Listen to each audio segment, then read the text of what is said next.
Yo la team, on se retrouve aujourd'hui pour une vidéo donc un peu spéciale.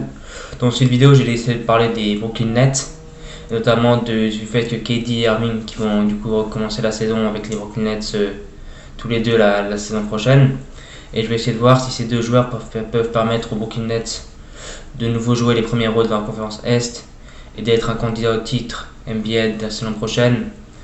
Ou alors ça va être un gros flop, personne ne s'y attendait, les Nets vont encore galérer en playoff comme c'était le cas cette saison. Donc dans cette vidéo on va voir tout ça. Déjà je vais commencer très simplement, on va faire un petit bilan de la saison passée. Donc la saison qui a été discutée devant les fans en tout début de saison, puis faire la fin de la saison dans la bulle suite à la crise sanitaire.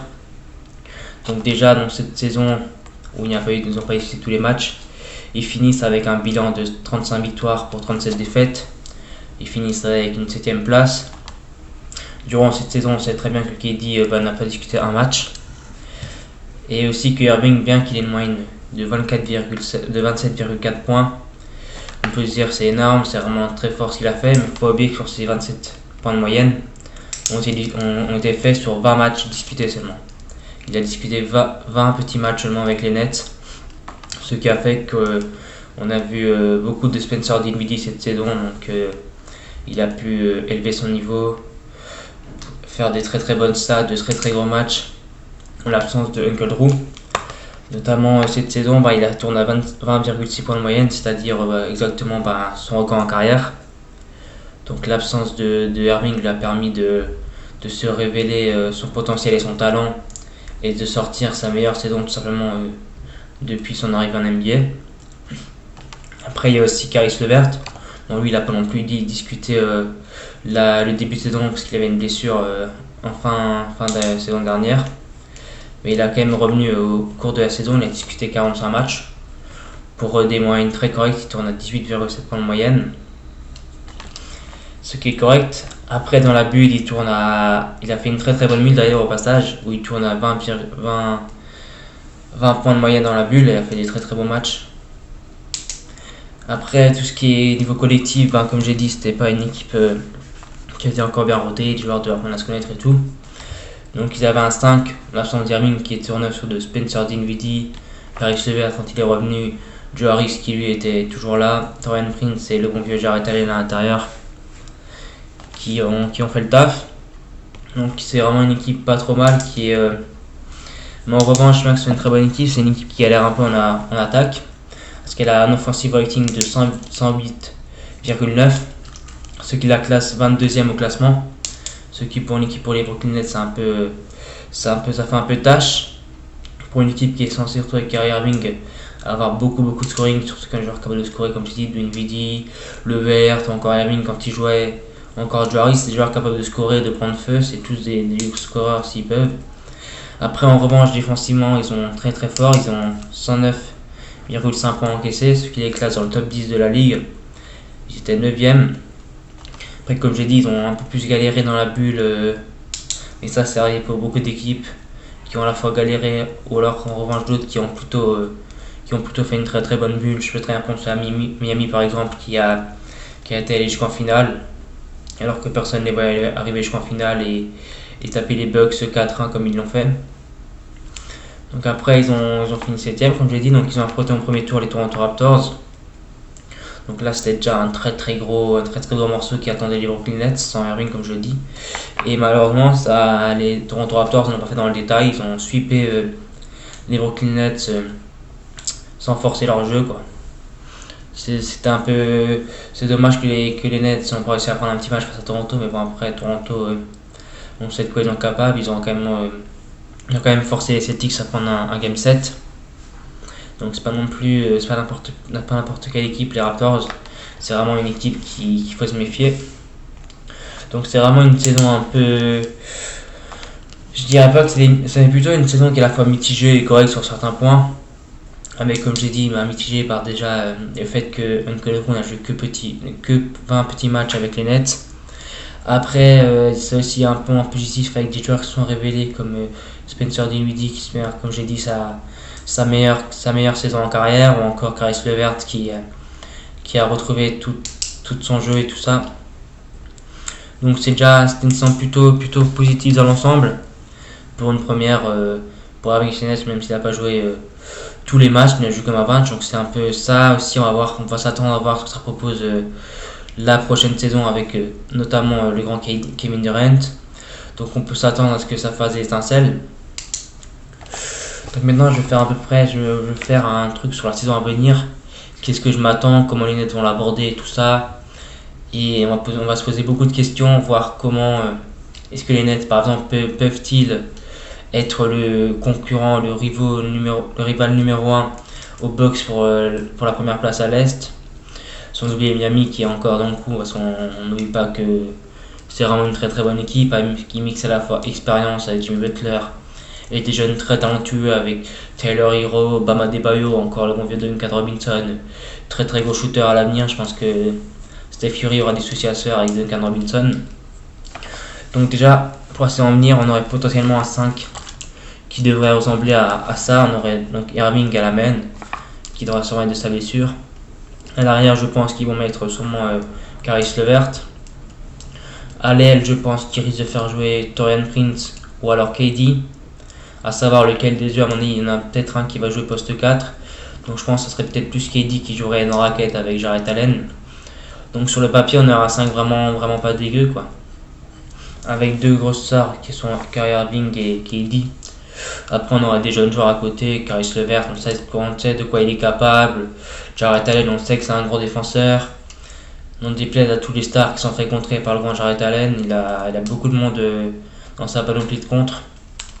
Et après, le Taurean Prince, qui est un joueur à la fois très bon offensivement et pas trop mal défensivement.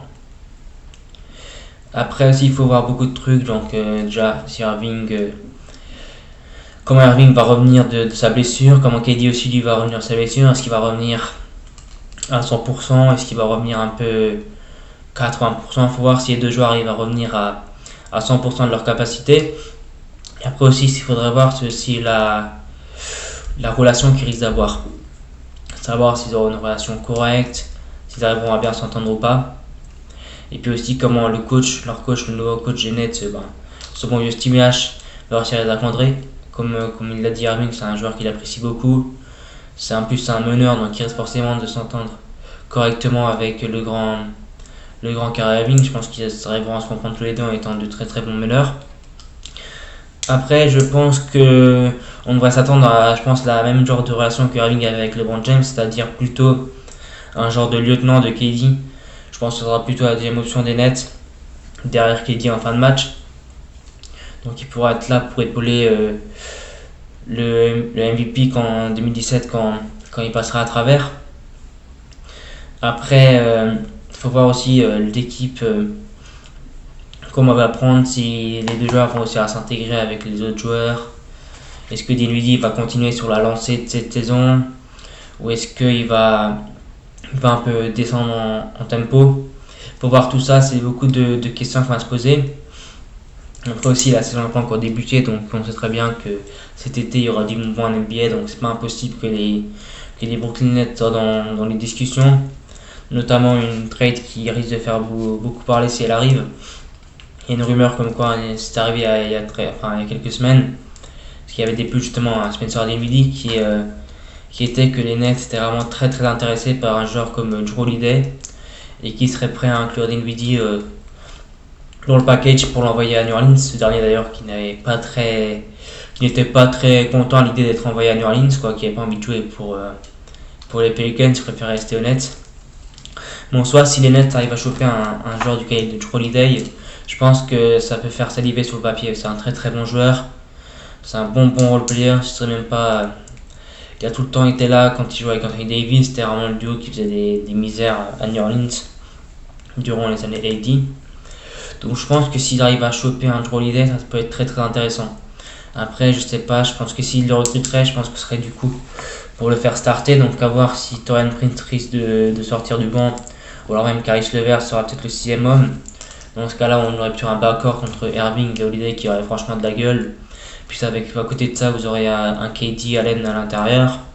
Je peux vous dire que sur les papiers, c'est pas rigolo à jouer, quoi. Ça fait un peu peur. Après, il faut voir, comme je l'ai dit, est-ce qu'ils sont capables de rivaliser avec d'autres équipes.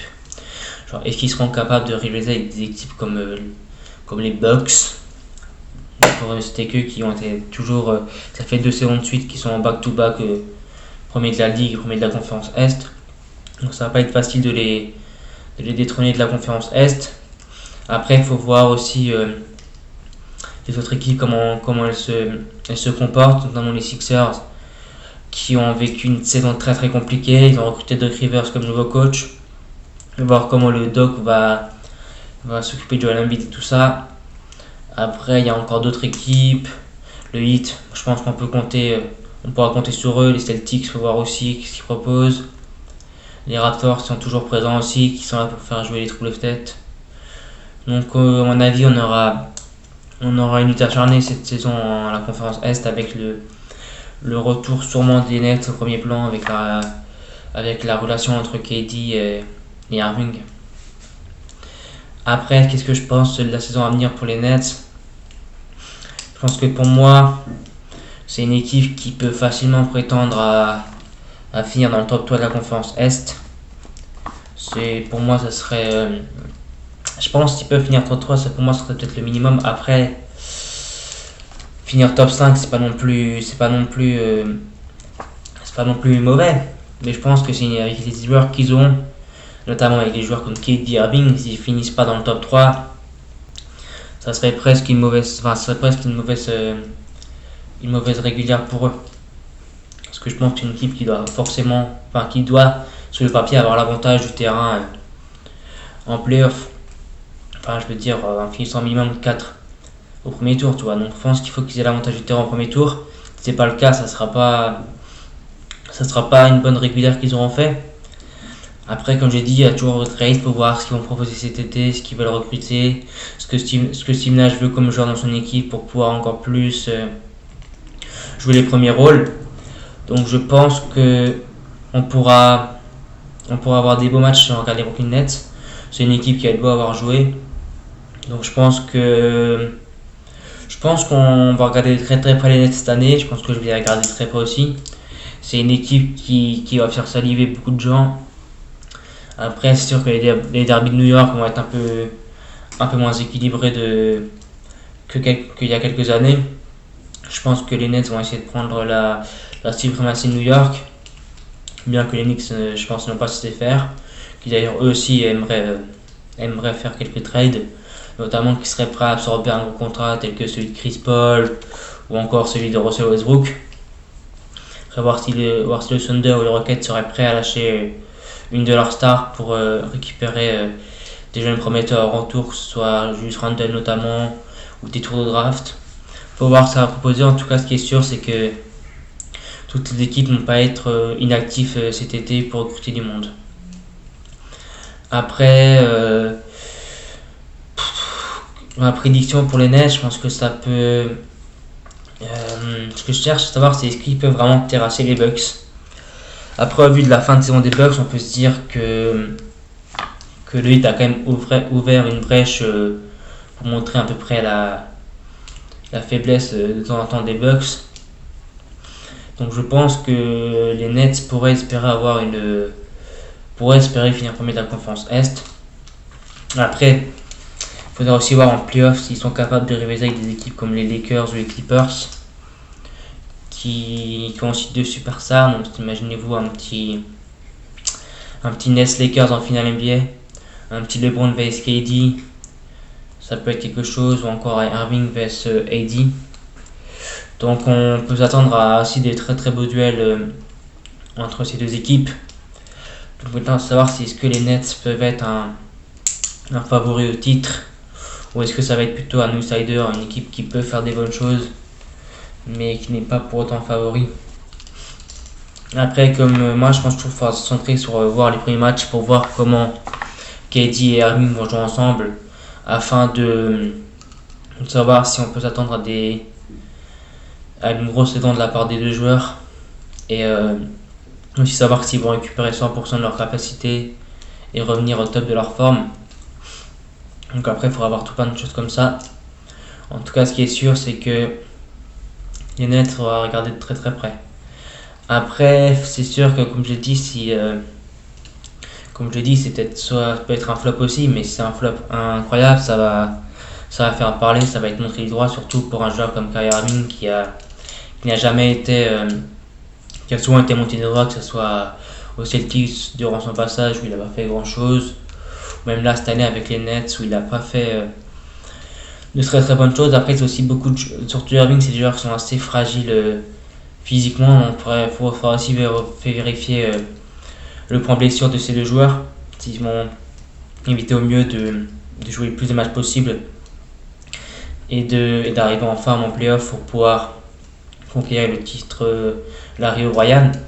Donc je pense que ça va aussi être important de voir les Nets à 100% avec aucun joueur blessé pour vraiment avoir un visuel de à quoi ressemble cette équipe et est-ce qu'on peut avoir peur des Nets la saison prochaine ou est-ce que ça va être une équipe qui fait peur à personne et ça va être un gros flop. En tout cas, à mon avis, moi je pense que les Nets, ça va être une équipe qui va jouer les premiers rôles à l'Est. Donc il va falloir compter sur à l'Est. Après en playoff, je pense que ça peut facilement aller chercher, si tout se passe bien, les joueurs sont à 3%, ça peut facilement aller chercher une finale de conf à l'Est. Donc je pense qu'on va avoir une bonne surprise sur le Nets la saison prochaine. Je le vois bien jouer, je vois bien jouer un petit coup de, je les vois bien devant les Bucks la saison prochaine. Je les vois bien devant les Bucks et je les vois bien, pourquoi pas s'ils font une très grosse saison premier à l'Est et du coup arriver en playoff en pleine confiance pour pouvoir aller accéder à la finale de conf et après aller en finale NBA. Mais ça dépendra de la forme de l'équipe et si les joueurs sont à 100% et de la relation avec KD et ce qu'ils auront encore fait comme mouvement, recruter d'autres joueurs et tout. Donc je pense qu'on sera vite fixé à savoir si les Nets vont faire peur, vont être une équipe redoutable à jouer ou est-ce que ça va être une équipe qui flappe un peu ou pas. En tout cas, ce qui est sûr, c'est en tout cas pour moi, je suis impatient de voir les Nets en action la saison prochaine. Donc on a hâte de voir ça et on va regarder très près les Nets. Pour moi, c'est une des équipes à suivre la saison prochaine avec d'autres équipes encore. Donc je pense qu'on va se régaler à l'Est la saison prochaine. Je pense qu'on va bien s'amuser.